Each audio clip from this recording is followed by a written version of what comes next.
सोचिए हम सदियों पुरानी किताबों में महान शास्त्रों में जीवन का अंतिम सच खोज रहे हैं। जो कि हम इंसान हमेशा से करते आए हैं। बिल्कुल। मतलब हम अक्सर ये उम्मीद करते हैं ना कि कहीं ना कहीं किसी प्राचीन पन्ने पर एक ऐसी जादुई लाइन लिखी होगी जो हमारी आज की हर समस्या का एकदम सटीक समाधान कर देगी। सही बात है, और हम ऐसी लाइनें ढूंढते भी हैं। हाँ, चाहे वो श्रीमद् भगवद गीता हो, अष्टावक्र गीता हो, कठोपनिषद हो या फिर चीन का ताओ ते चिंग ही क्यों ना हो। लेकिन क्या हुआ अगर मैं आपसे कहूं कि एक बेहद आधुनिक और गहरा दर्शन जिसे हम एपी फ्रेमवर्क कहते हैं, वो इन सभी महान किताबों के पन्ने पलटता है, उनकी बेहतरीन बातें निकालता है, लेकिन आखिरी में आकर उन सभी के अंतिम सच को सिरे से खारिज कर देता है। अरे वाह, ये तो काफी बड़ा दावा है ना? इस डीप डाइव में श्रोताओं का स्वागत है और आज हमारी चर्चा इसी हैरान कर देने वाले टकराव पर है। हमारा मिशन सिर्फ इन शास्त्रों के नाम जानना नहीं है, हम उस सटीक बिंदु को खोजना चाहते हैं जहां प्राचीन ज्ञान और एपी फ्रेमवर्क आपस में टकराते हैं या सहमत होते हैं। और सच कहूं तो हमारे नोट्स एक बहुत ही पेचीदा सच सामने लाते हैं। और वो सच क्या है? तकनीकी रूप से दुनिया का कोई भी महान शास्त्र एपी फ्रेमवर्क से पूरी तरह मेल नहीं खाता। ठीक है, चलिए इसे थोड़ा खोलकर समझते हैं कि आखिर ऐसा क्यों है कि एक फ्रेमवर्क जो लगातार शास्त्रों का उपयोग करता है वो स्वयं किसी एक शास्त्र का पूर्ण विस्तार नहीं है। देखिए, ये बात किसी को भी चौंका सकती है, क्योंकि अक्सर होता यह है कि जब भी कोई नया फिलॉसफिकल फ्रेमवर्क आता है ना, तो लोग उसे किसी न किसी पुरानी परंपरा का नया पैकेट मान ही लेते हैं। लोग लेबल लगाना पसंद करते हैं। फ्रेमवर्क इन प्राचीन शास्त्रों का बहुत गहराई से उपयोग करता है, उन्हें टूल की तरह इस्तेमाल करता है, लेकिन वो किसी भी शास्त्र का सीधा एक्सटेंशन नहीं है। तो स्वाभाविक रूप से पहला सवाल यही उठता है कि अगर कोई 100% फिट नहीं है तो व्यवहारिक रूप से सबसे करीब कौन है? और यहां हमारी अध्ययन सामग्री हमें भगवद गीता की तरफ ले जाती है। बिल्कुल सही कहा आपने। मतलब एपी फ्रेमवर्क का जो प्राइमरी बेस है वो सीधे तौर पर गीता से जुड़ता है, जैसे निष्काम कर्म यानी फल की इच्छा के बिना काम करना, कर्ता भाव को छोड़ देना। हाँ, कर्ता भाव या डूअरशिप को छोड़ना और अपने उस अहंकार को पहचानना जहां से हमारे सारे काम पैदा होते हैं। दोनों ही इस बात पर राजी हैं कि हमें दुनिया छोड़कर किसी पहाड़ पर जाने की जरूरत नहीं है। वही तो, संसार में रहते हुए संसार से मुक्त होना, यही वो पुल है जो दोनों को जोड़ता है। फ्रेमवर्क इस बात को बहुत प्रैक्टिकल तरीके से लेता है। मतलब अगर कोई व्यक्ति ऑफिस में काम कर रहा है, कोई प्रोजेक्ट बना रहा है, तो उसका पूरा ध्यान उस काम की क्वालिटी पर होना चाहिए, ना कि इस बात पर कि बॉस क्या सोचेगा। राइट? बिल्कुल। या इस प्रोजेक्ट से मेरा प्रमोशन होगा या नहीं। ये जो प्रमोशन की चिंता है ना, यही कर्ता भाव है, यही अहंकार है। गीता और फ्रेमवर्क दोनों ही इस बात पर पूरी तरह सहमत हैं कि इस कर्ता भाव को कैसे कमजोर किया जाए। अगर मैं इसे एक एनालॉजी से समझाऊं तो गीता एक तरह के ऑपरेटिंग मैनुअल की तरह काम करती है। ये हमें बताती है कि इस दुनिया की उलझी हुई मशीनरी के बीच बिना फंसे अपना काम कैसे करना है। बहुत सटीक एनालॉजी है ये। है? आप बस सिस्टम में अपना इनपुट डाल रहे हैं बिना आउटपुट से परेशान हुए। लेकिन मुझे एक बात बताइए, अगर गीता इतनी ही करीब है तो फिर दोनों के रास्ते अलग कहाँ होते हैं? वो कौन सा मोड़ है जहां फ्रेमवर्क अचानक गीता से अलग हो जाता है? यहां जो बात सबसे अधिक रोचक है वो ये है कि वो मोड़ लाता है मंजिल पर। गीता का जो पूरा दर्शन है वो अंततः एक सकारात्मक आधार या एक पॉजिटिव ग्राउंड पर जाकर टिकता है। मतलब कोई परम सत्ता। हाँ, गीता में श्री कृष्ण अंततः एक सगुण ईश्वर या एक ऐसी पूर्णता की बात करते हैं जहां पहुंचकर सब कुछ मिल जाता है। आप कर्म कर रहे हैं लेकिन अंततः वो ईश्वर को समर्पित है। और ठीक इसी बिंदु पर एपी फ्रेमवर्क एक बहुत बड़ा कट लेता है। तो इसका मतलब फ्रेमवर्क किसी भी तरह के ईश्वर या सकारात्मक सत्य को नहीं मानता। एकदम सही। फ्रेमवर्क का बहुत स्पष्ट कहना है कि जब कर्ता भाव गिरता है, जब अहंकार वास्तव में विसर्जित होता है, तो वहां कोई दिव्य प्रकाश, कोई ईश्वर या कोई पॉजिटिव एनर्जी इंतजार नहीं कर रही होती। ओहो, तो वहां क्या होता है? वहां केवल अभाव होता है, महज एक अनुपस्थिति होती है। फ्रेमवर्क गीता के साथ केवल उस सीमा तक सफर करता है जहां तक वह अहंकार को तोड़ने के काम आती है। जैसे ही बात ईश्वरीय मंजिल की आती है, फ्रेमवर्क वहीं रुक जाता है। ये तो बहुत ही दिलचस्प विभाजन है। अच्छा, गीता से ये तो समझ आ गया कि कर्म बिना अहंकार के करना है, लेकिन एक बहुत ही प्रैक्टिकल सवाल खड़ा होता है। क्या?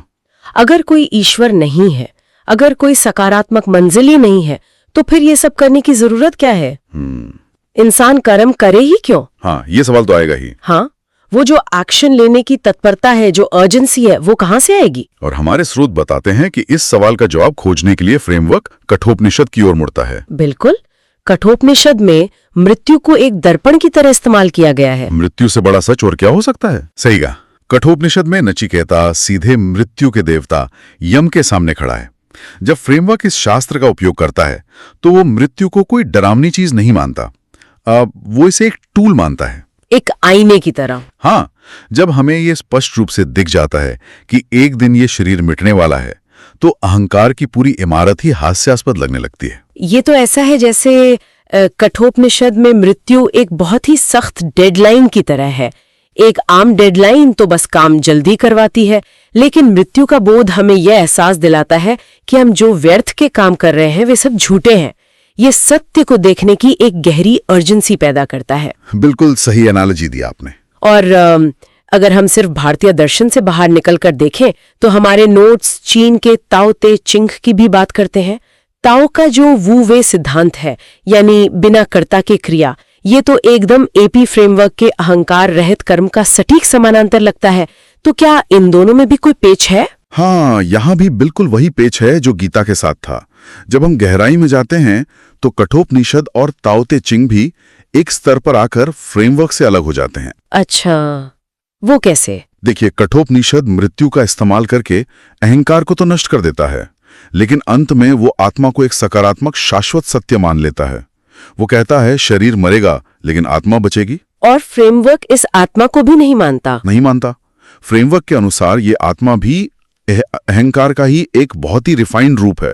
अहंकार खुद को बचाने के लिए आत्मा का नाम रख लेता है। अरे बाप रे!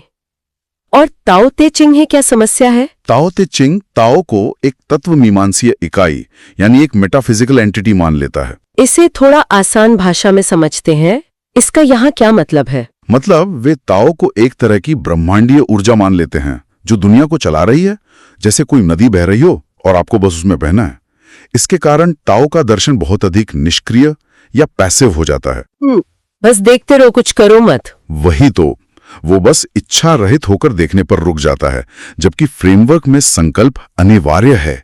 बिना अहंकार के भी एक दिशा होनी चाहिए।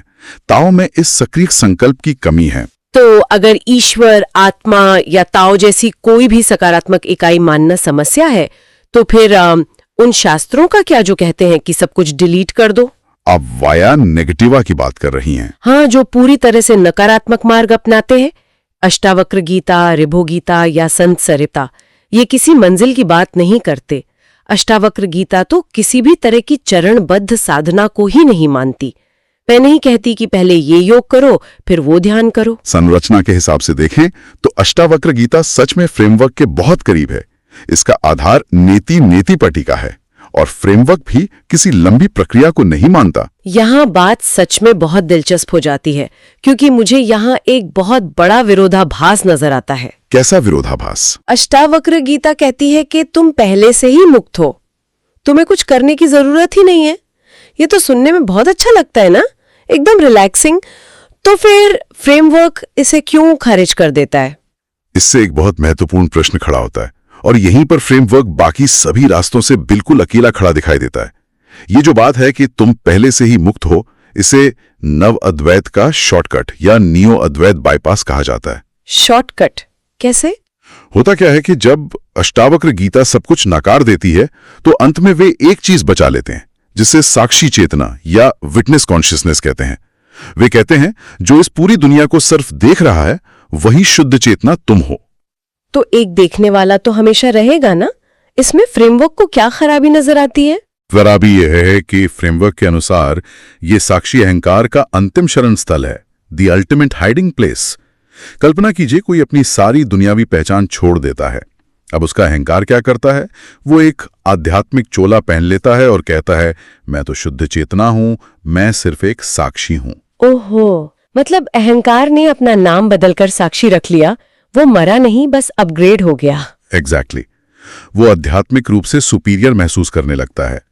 फ्रेमवर्क स्पष्ट करता है कि जब अहंकार वास्तव में टूटता है तो पीछे कोई प्रकाश या कोई साक्षी भाव नहीं बचता, केवल अनुपस्थिति होती है। ये सच में दिमाग को झकझोर देने वाली बात है। अगर सब कुछ नकारने के बाद साक्षी भी नहीं बचता तो फिर नागार्जुन का शून्यवाद कैसा रहेगा? शून्यता सप्तति। हाँ, वो भी तो पूरी तरह से नकारात्मक विधि पर ही आधारित है। हम शून्यता की तुलना एक फिलोसॉफिकल हैकिंग से कर सकते हैं, हर विचार को डिलीट करते जाना जब तक कुछ ना बचे। तो क्या ये फ्रेमवर्क के सबसे करीब है? नागार्जुन नकारने की इस पद्धति में बहुत ही शानदार हैं, लेकिन यहां सबसे बड़ा आहा मोमेंट आता है जहां नागार्जुन और एपी फ्रेमवर्क अलग हो जाते हैं। वो कैसे? नागार्जुन का जो निदान है वो कॉग्निटिव है, यानी संज्ञानात्मक। वे कहते हैं कि समस्या हमारे सोचने के तरीके में है, जबकि एपी फ्रेमवर्क का सबसे मौलिक योगदान यह है कि अहंकार शारीरिक है, यानी फिजियोलॉजिकल है। शारीरिक है? शरीर से अहंकार का क्या लेना देना? देखिए, हमारे पास एक भौतिक शरीर है जिसकी एक सीमा है, हमारी त्वचा। इस त्वचा के अंदर जो है वो मैं है और बाहर जो है वो दुनिया है। यहीं से अहंकार पैदा होता है। अगर आपका पैर पत्थर से टकरा जाए तो आपको दर्द होगा, पत्थर को नहीं। आपका नर्वस सिस्टम तुरंत एक मैं पैदा कर देगा जिसे चोट लगी है। यानी जब तक शरीर है, भूख और दर्द आपको मैं का एहसास दिलाते रहेंगे। बिल्कुल, इसे ईगो फ्लोर कहा जाता है। जब तक शरीर जीवित है, अहंकार पूरी तरह समाप्त नहीं हो सकता। ज्ञान या सही समझ मात्र से शारीरिक अहंकार नहीं गिरता। नागार्जुन शून्यवाद को विचारों तक रखते हैं, पर फ्रेमवर्क हमें वापस बायोलॉजी पर ले आता है। तो इस सब का अर्थ क्या है? गीता का कर्म, कठोपनिषद की मृत्यु, ताओ का वुवे और नागार्जुन का शून्यवाद। फ्रेमवर्क इन सब के साथ होकर भी अलग क्यों है? इसे हम एक ढांचे या पाड़ के उदाहरण से समझ सकते हैं। जब इमारत बनती है तो बाहर बांस का ढांचा बनता है। फ्रेमवर्क इन शास्त्रों को उसी ढांचे की तरह इस्तेमाल करता है, और जैसे ही समझ आ जाती है वो ढांचे को हटा देता है। बिल्कुल, जहां भी शास्त्र किसी सकारात्मक अंतिम सत्य की बात करते हैं, फ्रेमवर्क वहीं रुक जाता है। और यह ज्ञान हमारे लिए बहुत मायने रखता है। यह हमें किसी जादुई आत्मज्ञान की अवस्था के पीछे भागने से रोकता है और रोजमर्रा के जीवन में अपने शारीरिक अहंकार को समझने का टूल देता है। सही बात है, ये हमें वास्तविकता से जोड़े रखता है। तो चर्चा का अंत एक गहरे उकसाने वाले विचार से करते हैं। अगर भ्रम, ताओ या साक्षी भाव जैसी हर आध्यात्मिक मंजिल वास्तव में हमारे अपने ही अहंकार द्वारा गढ़ी गई एक सुरक्षित जगह है ताकि वो खुद को बचा सके, तो सोचिए, जब हम कहीं पहुंचने की सारी कोशिशें ही छोड़ देते हैं, तब वास्तव में क्या शेष रह जाता है। वाह! इसी विचार के साथ हम आज की ये गहरी चर्चा यहीं समाप्त करते हैं।